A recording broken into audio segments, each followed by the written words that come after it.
नमस्कार दर्शकों, स्वागत है आपका हमारे चैनल सेक्रेट ऑफ लाइफ पे। आज की वीडियो धनु राशि वालों के लिए है। धनु राशि के लिए शनि का जो गोचर है कुंभ राशि में 17 जनवरी 2023 को शनि देव कुंभ में गोचर करेंगे, तो इसका पूरा साल क्या प्रभाव रहेगा, क्या क्या बेनिफिट्स मिलने की आपको संभावना है और क्या आपको करना चाहिए जिससे शनि का रिजल्ट्स अब आपके लिए ज़्यादा अच्छा हो। क्योंकि 7.5 आपको खत्म हो रही है, तो अब शनि का रोल आपके जीवन में बहुत इंपॉर्टेंट होगा। क्योंकि 7.5 में भी शनि का रोल इंपॉर्टेंट होता है आपके लिए 7.5 साल। उसके बाद चूंकि 7.5 ईयर्स आप शनि की निगरानी में होते हैं, तो इसके 7.5 खत्म होने के बाद फिर शनि का रोल आपको जीवन में आगे बढ़ाने के लिए भी उतना ही इंपॉर्टेंट होता है।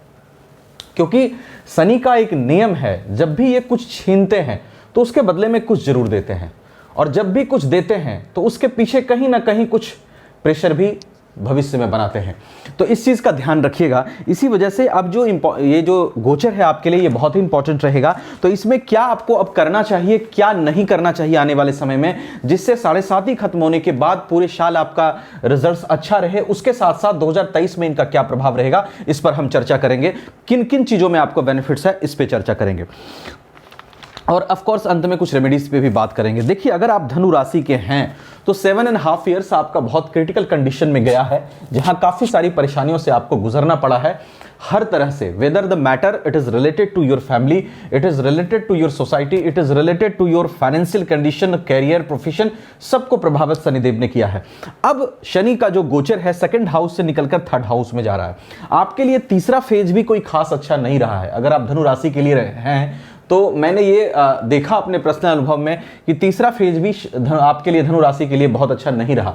तो अब जब शनि का गोचर 3rd हाउस में है, तो क्या क्या चीजों में आपको अच्छा इंपैक्ट है और किन किन चीजों में नेगेटिव इंपैक्ट आपको खत्म होने के पूरे चांस बन रहे हैं, और वो संभावनाएं आगे आने वाले समय में दिखाई दे रही है, उस पर बात करेंगे। सबसे पहले देखिए, बात करिए फैमिली लाइफ और मैरिड लाइफ पे बात करता हूं। 7.5 ईयर्स में आपको फैमिली लाइफ में जो भी परेशानियां आ रही हैं, आपके प्रभाव में कमी आई, या घर वालों ने आपको कम समझा, या सोसाइटी के लोगों ने कम समझा, तो आपके प्रभाव में वृद्धि होगी। 7.5 खत्म होने के बाद 2023 में आपको आपका प्रभाव अच्छा दिख रहा है। समाज में, परिवार में आपकी बात लोग मानेंगे, लोग आपकी बात को समझेंगे। इन सब चीजों का जो दर्द आपके साथ रहा है वो खत्म होता हुआ दिखाई दे रहा है 2023 में। उसके बाद मैरिज लाइफ में भी अगर आपकी ज्यादा परेशानियां रही हैं, देखिए मैरिज लाइफ में ज्यादा प्रॉब्लम अगर कुंडली से हो तो वो तो एक डिफरेंट चीज है, उसके लिए तो आपको कुंडली ही दिखानी पड़ेगी। बट अगर थोड़ी बहुत परेशानियां आपकी मैरिज लाइफ में रही है या थोड़ी ज्यादा परेशानियां रही हैं, तो वो मैरिज लाइफ की परेशानियां भी 7.5 के बाद खत्म होती हुई आपकी दिखाई दे रही है। उसके बाद है इनकम एंड फाइनेंशियल कंडीशन। देखिए 7.5 में फाइनेंशियल कंडीशन को बहुत वीक कर देते हैं शनि। कई बार जो काफी आगे होते हैं उनको थोड़ा पीछे करते हैं, जो थोड़ा पीछे होते हैं उनको बहुत पीछे कर देते हैं। तो फाइनेंशियल कंडीशन इंप्रूव करेगा। 7.5 के बाद आपका फाइनेंशियल कंडीशन इंप्रूव होता हुआ दिखाई दे रहा है, आपके इनकम इंप्रूव होते हुए दिखाई दे रही है, irrespective of all planets and mahadasha antardasha. बाकी चीजों पर भी निर्भर करेगा, शनि की क्या स्थिति आपकी कुंडली में उस पर भी निर्भर करेगा। पर सिर्फ 7.5 से जो चीजें मुझे संभावना दिख रही है कि इनकम के जो है आपका वो अच्छा होता हुआ दिखाई दे रहा है, आपके फाइनेंशियल कंडीशन में इंप्रूवमेंट होता हुआ दिखाई दे रहा है 2023 में।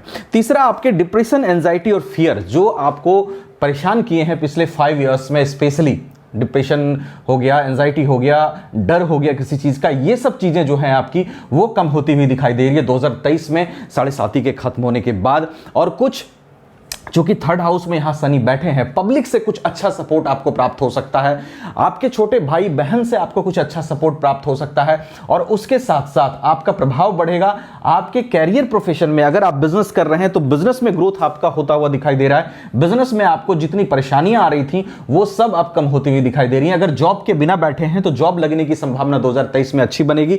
अगर जॉब में आप हैं और आपको परेशानी हो रही है आपके वर्क एनवायरनमेंट में, तो वहां पर आपकी परेशानियां कम होती हुई 2023 में दिखाई दे रही है या खत्म होती हुई दिखाई दे रही है। सी, सैटर्न एक ऐसे प्लैनेट हैं जिनके बारे में कंप्लीट प्रेडिक्शन सिर्फ एक पक्ष से नहीं किया जा सकता। आपकी कुंडली में ये किस पोजीशन में बैठे हैं, उसके साथ साथ 7.5 ईयर्स में जो एक्सपीरियंस इन्होंने आपको दिया है, जिस तरह की चीजों से इन्होंने आपको गुजारा है, उससे आप क्या एक्सपीरियंस ले पाए और कैसे इनके दिए गए एक्सपीरियंस को आप इंप्लीमेंट करते हैं, उस पर भी निर्भर करेगा आपका 2023। देखिए, ये दुनिया कर्म प्रधान है और शनि भी कर्म प्रधान ग्रह हैं। शनि एक ऐसे ग्रह हैं जो आपके कर्मों पर विशेष दृष्टि रखते हैं। वेदर वो कर्म अच्छे बुरे हों या फिर वो कर्म आपके कर्म मेहनत से रिलेटेड हों। कर्म कहने का मतलब सिर्फ अच्छा बुरा कर्म नहीं होता है, इट्स ऑल्सो योर लेबर। आप कितना मेहनत कर रहे हैं। एक अच्छा आदमी भी अगर घर में बैठा रहे तो क्या वो प्रोग्रेस कर जाएगा? नहीं। आपको अपने कर्म पे भी ध्यान देना होगा, क्योंकि शनि हार्डवर्क करना भी सिखाते हैं। शनि आपको स्ट्रगल देते हैं और स्ट्रगल करके जिंदगी की वास्तविकता का एहसास कराते हैं, आपको रियलिटी का एहसास कराते हैं कि आखिर जीवन में मेहनत के बिना कुछ भी संभव नहीं है। और इसीलिए 7.5 में ये बहुत ज्यादा मेहनत करा करके आपको मेहनत करने की, स्ट्रगल करने की क्षमता देते हैं। तो 7.5 के बाद अब आप में क्या डेवलप हुआ है, क्या आपको आगे करना है और क्या नहीं करना है। सबसे पहले देखिए, आपको सही गलत की पहचान आपके अंदर आ चुकी है, आपके अंदर मैच्योरिटी आ चुकी है। अगर हर काम में बचपना था, इनडिसिप्लिन था, तो वो सब शनि ने खत्म किया। आपके अंदर अब आप डिसिप्लिन्ड हैं, आपके अंदर निश्चित रूप से डिसिप्लिन बढ़ा है 7.5 के बाद।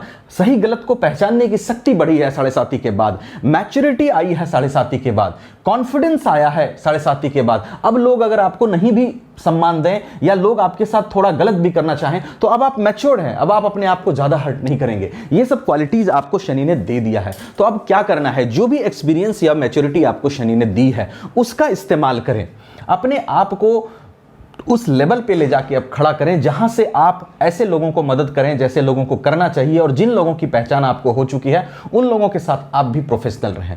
इमोशंस को कंट्रोल वे में लेकर के चलें, ना ही आपको बुरा बनना है और ना ही बहुत बुरे आदमी के साथ सही बनना है। ये एक जो मैच्योरिटी आपको शनि ने दिया उसको लेकर के चलिए, हार्डवर्क करिए और उसके साथ साथ कभी भी 4th ग्रेड लोगों को मत सताइएगा, क्योंकि शनि उसके कारक ग्रह होते हैं। तो जो भी लोग लेबर क्लास के हैं, जो भी लोग आप थोड़े से पुअर पीपल हैं, उनकी हेल्प करिए, उनका कभी इंसल्ट मत करिए, अपने आप को कभी ग्रेटर मत समझिए उनसे से, और उनका रिस्पेक्ट भी करिए। तो इससे सैटर्न के जो नेगेटिव इफेक्ट हैं वो कम रहेंगे और आपको 7.5 के बाद शनि से पॉजिटिव इफेक्ट मिलने में और ज़्यादा मदद मिलेगी। क्योंकि 7.5 के बाद अमूमन शनि का नेगेटिव इफेक्ट जो बहुत बड़े स्तर पर हो रहा था वो तो खत्म हो जाता है। उसके बाद शनि का जो रिजल्ट है जनरली अच्छा होता है, और शनि के पोजीशन पर भी, जो आपकी कुंडली में शनि बैठे हैं उस पोजीशन से भी रिजल्ट निर्भर करता है। तो एक बार इन सब चीजों के डिक्लेरेशन के लिए अगर आप ज्यादा परेशानी में हो या और ज्यादा ग्रोथ चाहते हो तो एक बार कुंडली एनालिसिस भी करा लीजिएगा। उसके लिए क्योंकि शनि की स्थिति और बाकी सभी ग्रहों की स्थिति, महादशा किसकी चल रही, अंतरदशा किसकी चल रही, सारी चीजें इंपैक्ट डालती है कुंडली पे।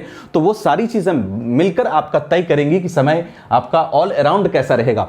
शनि के प्रभाव से जो कुछ, चूंकि शनि से स्पेशल वीडियो थी, जो कुछ मुझे दिखाई दिया वो मैंने आपको बताया। आशा करता हूं वीडियो आपको अच्छी लगी हो। हाँ, रेमेडीज में कुछ बता दूं, रेमेडीज में आप हनुमान जी की आराधना करिएगा, ओम नमो भगवते वासुदेवाय मंत्र का जप करिएगा। बाकी स्पेसिफिक रेमेडीज तो आपकी कुंडली देखने के बाद ही पता चलेगी। आशा करता हूं वीडियो आपको अच्छी लगी हो तो वीडियो को लाइक शेयर करके चैनल को सब्सक्राइब कर लीजिएगा, बेल नोटिफिकेशन को ऑल पे जरूर क्लिक कर लीजिएगा। Thank you so much.